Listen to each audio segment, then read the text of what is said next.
So I'm outside my door. I think it's May 27. Just stepped out my front entrance to my apartment building.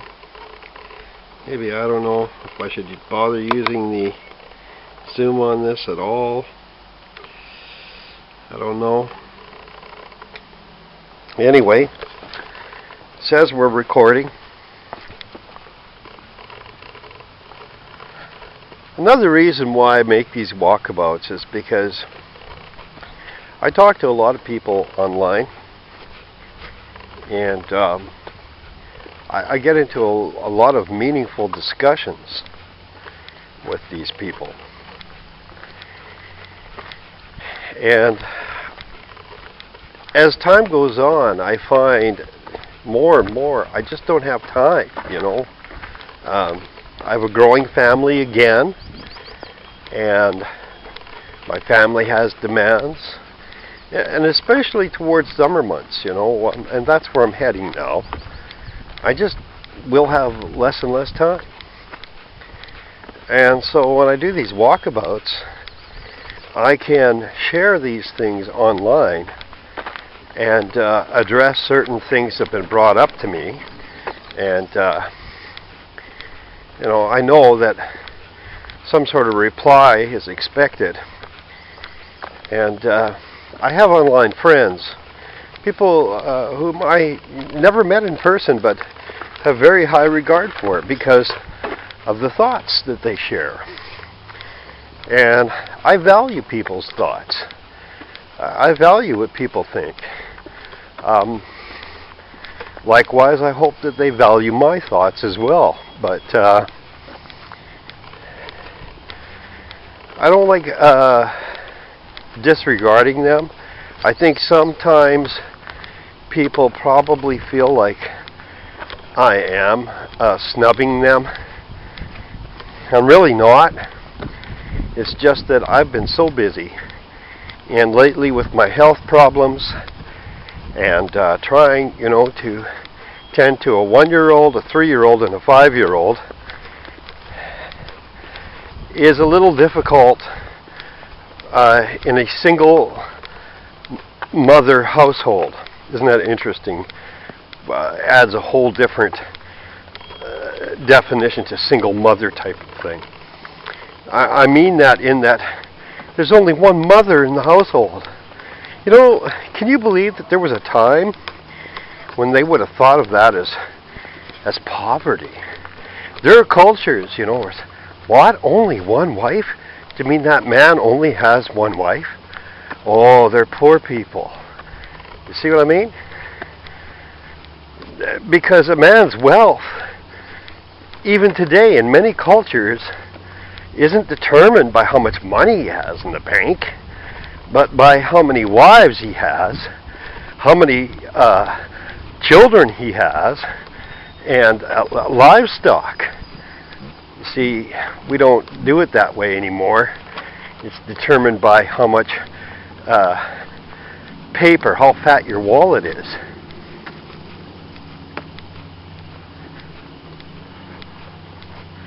But in truth, you know, it's okay. I'm still blessed by God.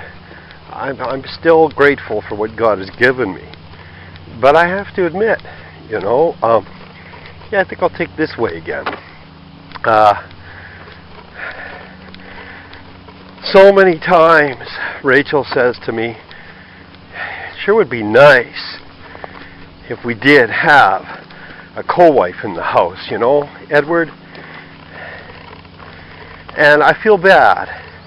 And I'm going to say why.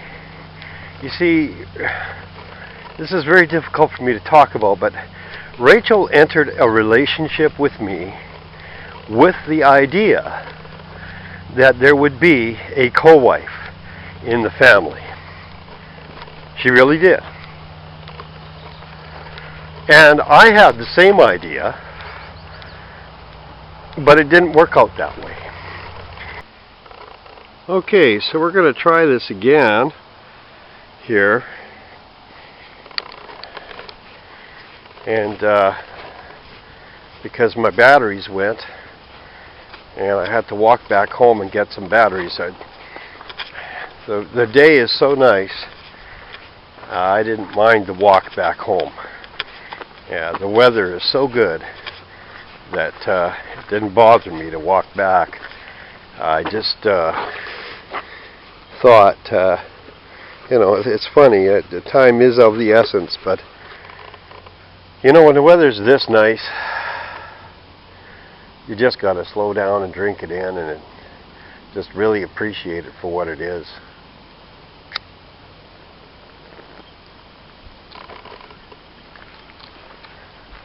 Well, at least I like to think so. I don't know.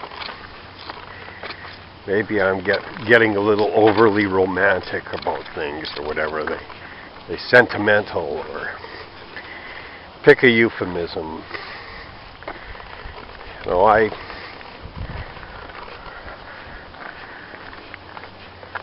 Nice little roadster, actually. Boxster. Nice little car, anyway. Where was I? Oh, yeah. Yeah, I really did think that this was going to be the situation. I thought that the wife of my youth would be in college, and that I would have my young wife at home tending to the household, and over time, the wife of my youth and my young wife would, come together and sort of work out who does what and all that in the household. And while, the wife of my youth upgraded herself in college, and this is what the young wife thought too.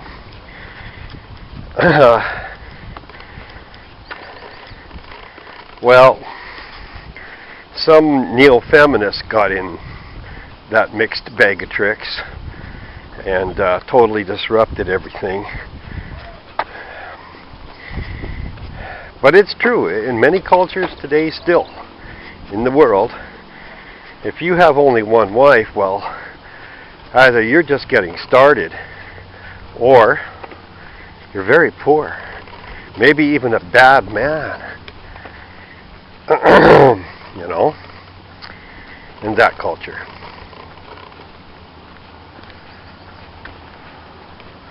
I'll tell you, I would rather have 2 good wives, than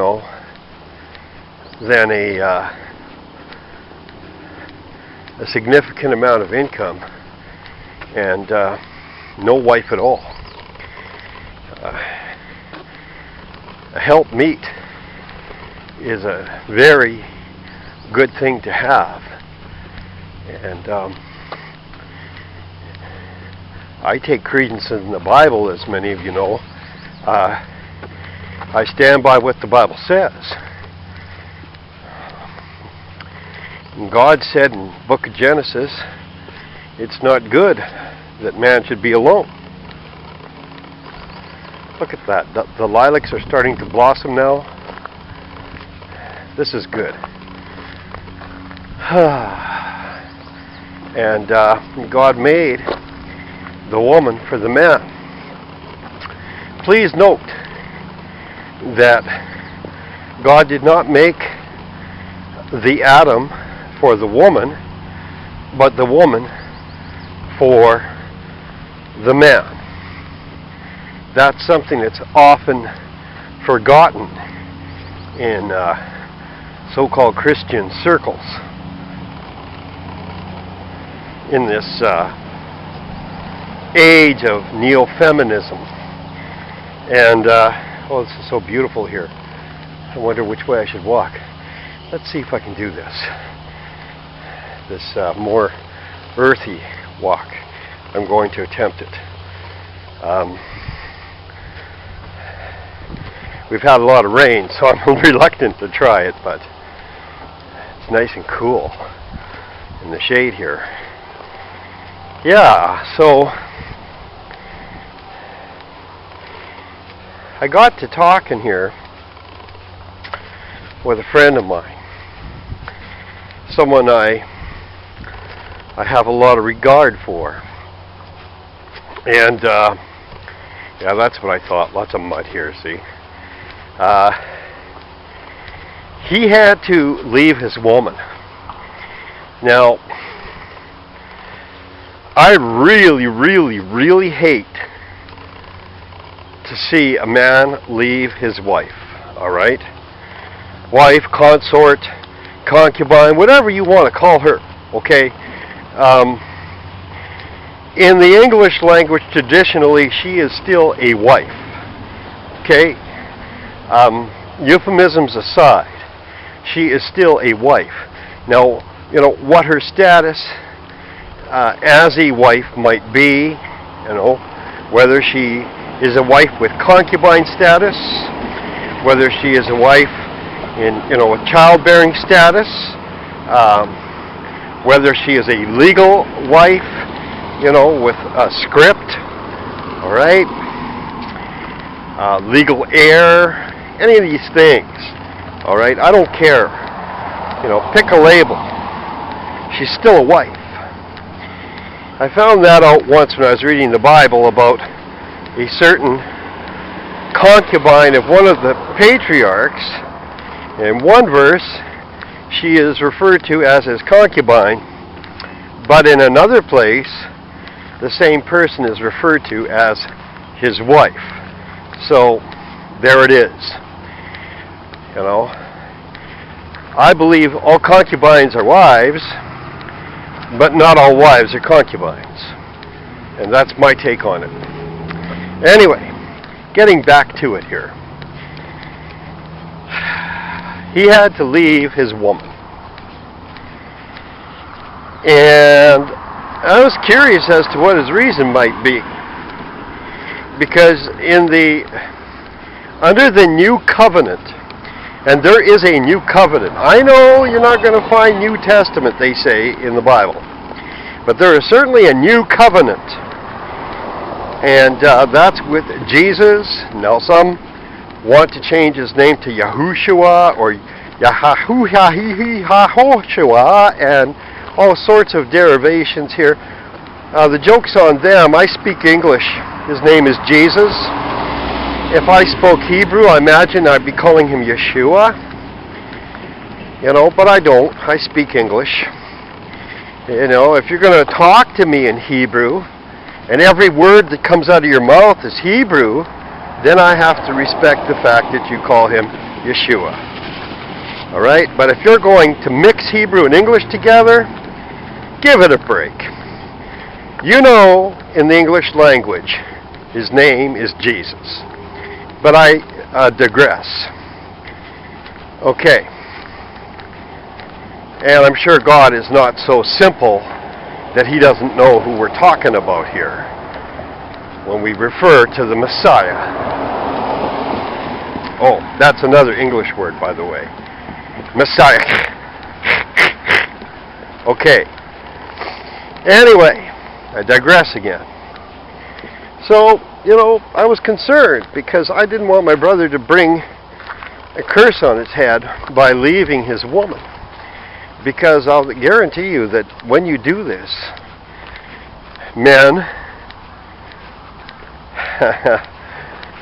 if you don't do so lawfully, you can bring a curse on your head so fast, nothing in your life will go right afterward. This is the voice of experience, by the way, talking. Don't mess around.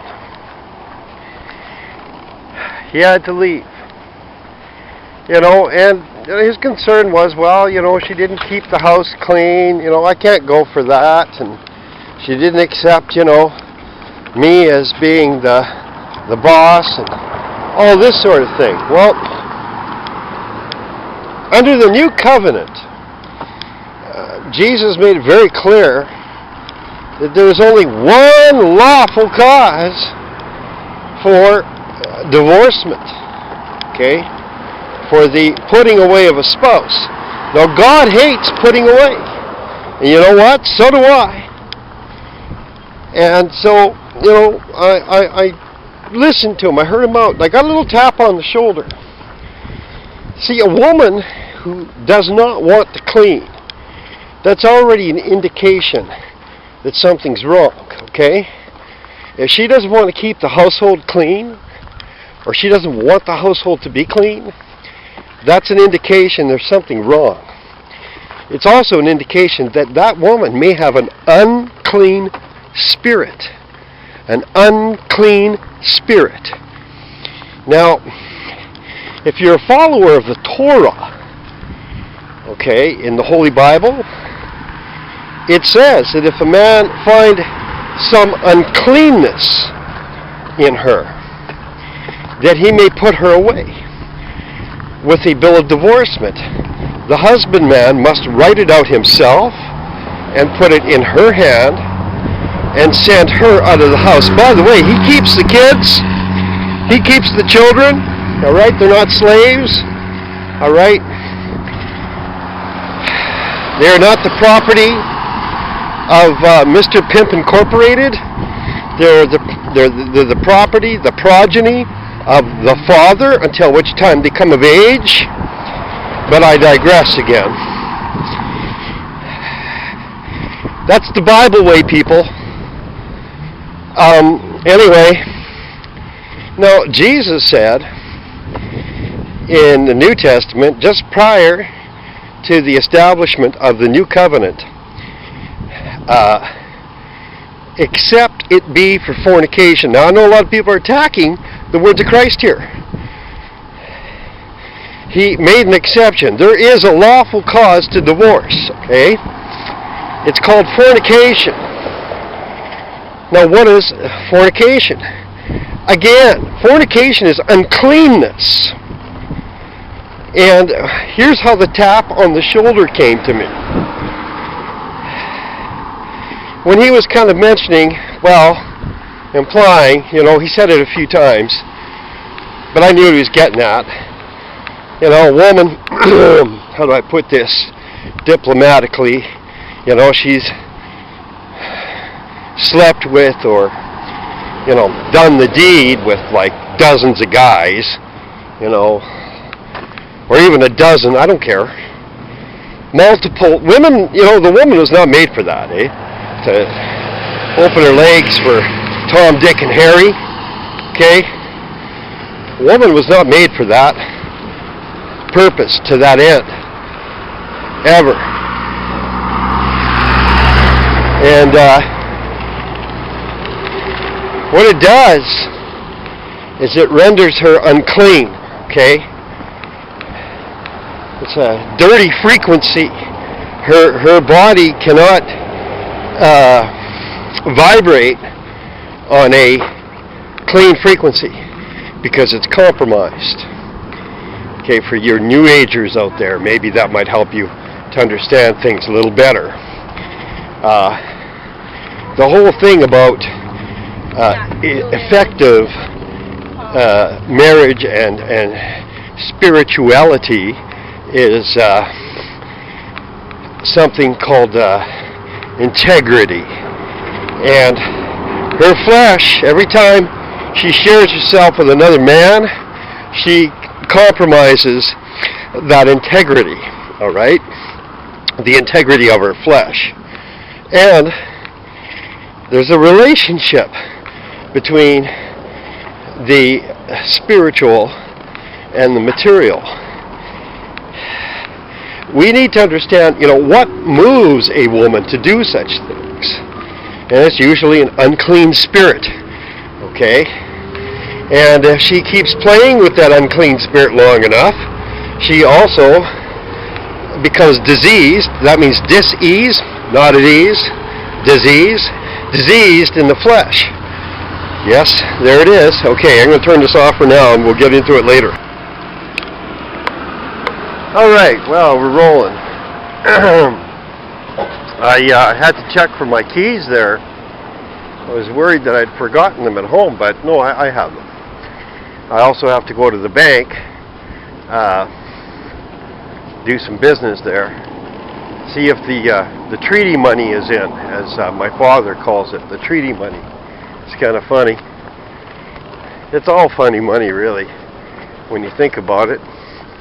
Our Canadian fiat funny money. But it works. We certainly have the resources to back it. It works. Canadian fiat funny money is many times now excelled the US dollar. But so you could see, I guess, if you've been following what I've been saying here, is that this woman, from what I can discern, well, she had an unclean spirit. And that's why she didn't want to clean the house, or accept his headship and authority in the home. And fornication is unclean, right? It's an uncleanness. And if a man discerns a spirit of fornication in his wife, he can put up with it for a while. But sooner or later, I can assure you that if it's not dealt with, that marriage is going to come to naught. All right? Fornication is a terrible spirit. It's an evil spirit. The word says, flee fornication. Flee! Run away from it. It's so bad. And I think that's the problem, is a lot of people do not understand or are able to discern a spirit of fornication. It's an unclean spirit. And when he had mentioned, or had intimated to me that this woman had been with many men, well, yeah, you see, that's the problem. See, there you go. He was dealing with the spirit of fornication. Whether he realizes it or not, I'm sure he does.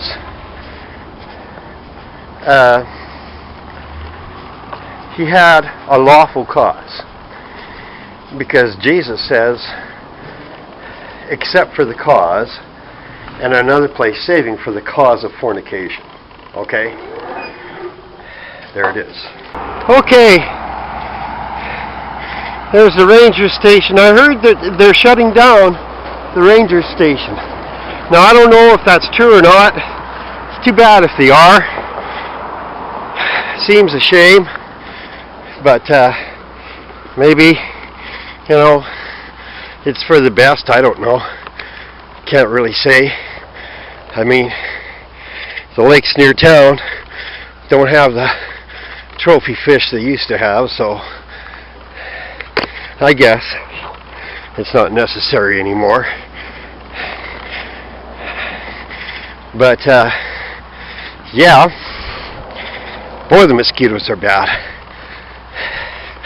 They're eating me alive here. Bad mosquitoes.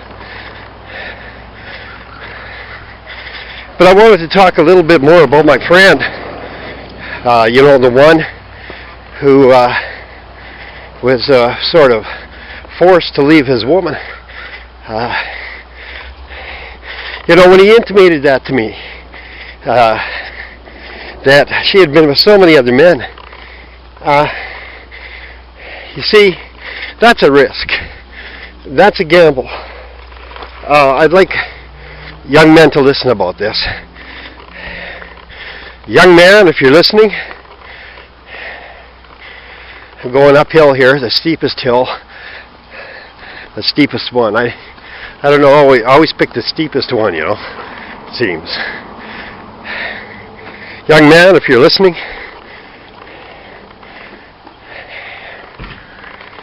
this is a steep hill.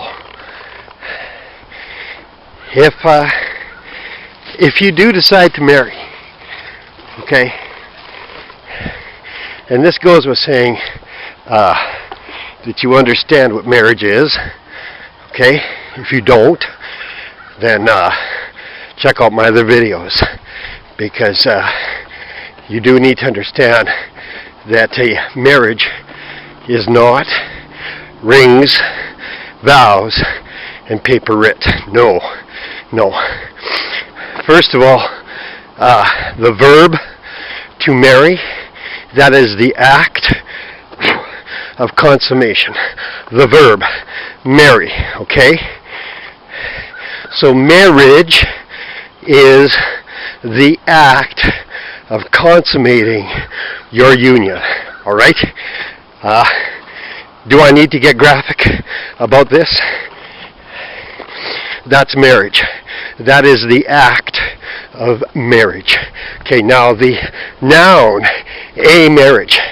You see, a lot of people take real offense to this when I tell them this, but I know why they do. Because, I mean, a man who truly loves his wife, okay, he knows that it's a whole lot more than just, sex. All right? But they berate themselves. They berate their spirit when they get all up in arms over this.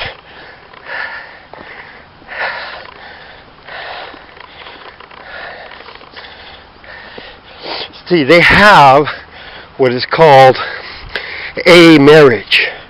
That's the noun. Okay? So, do not confuse the verb for the noun. Alright? But unless you engage in the act, you really do not have a marriage. Okay? You really do not have what God called one flesh.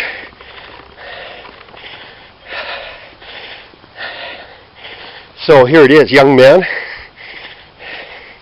Should you decide to marry, you would do well to marry a virgin. Yeah, I could just imagine how many of you are rolling back and laughing. But I'm telling you, because when you marry a woman who's been around, now this is the voice of experience, okay? When you've been with a woman who's really been around, all right, you know what I mean, right? I mean, I don't have to get graphic, right? Her flesh is so messed up and so confused. By the time she's in menopause, it'll probably be a miracle if you're still with her. Mind you, by the time she's in menopause, you're probably going to be hoping that one of you dies because of the living hell that is generated as a result of her total hormone imbalance because of sleeping around. Okay, now I'll tell you why. See, a woman was not designed for that. And when she joins with another man in the flesh, her body changes. And then when she joins with another man in the flesh, her body changes again. And then when she joins with another man in the flesh, her body changes again. And these processes conflict with one another. Okay, the body is trying to become one flesh with one man, and then it's trying to be one flesh with another man, and next thing you know, she's got like cysts on her ovaries, and uterine cancer, and oh yeah, I'm not making it up. No, look, don't take my word for it. I've got a video up, medical doctor. I mean, this woman knows her stuff. It's a woman, medical doctor, and she explains the findings and why promiscuity is unwise. There you go. Check out my page. Ask me on my Facebook if you know me. I'll give you the link to the video. Medical doctor. Not religious or anything, okay? Alright, listen, I'm whole, and I want to thank you for listening. These are kind of non-video audio presentations usually, so thank you for listening.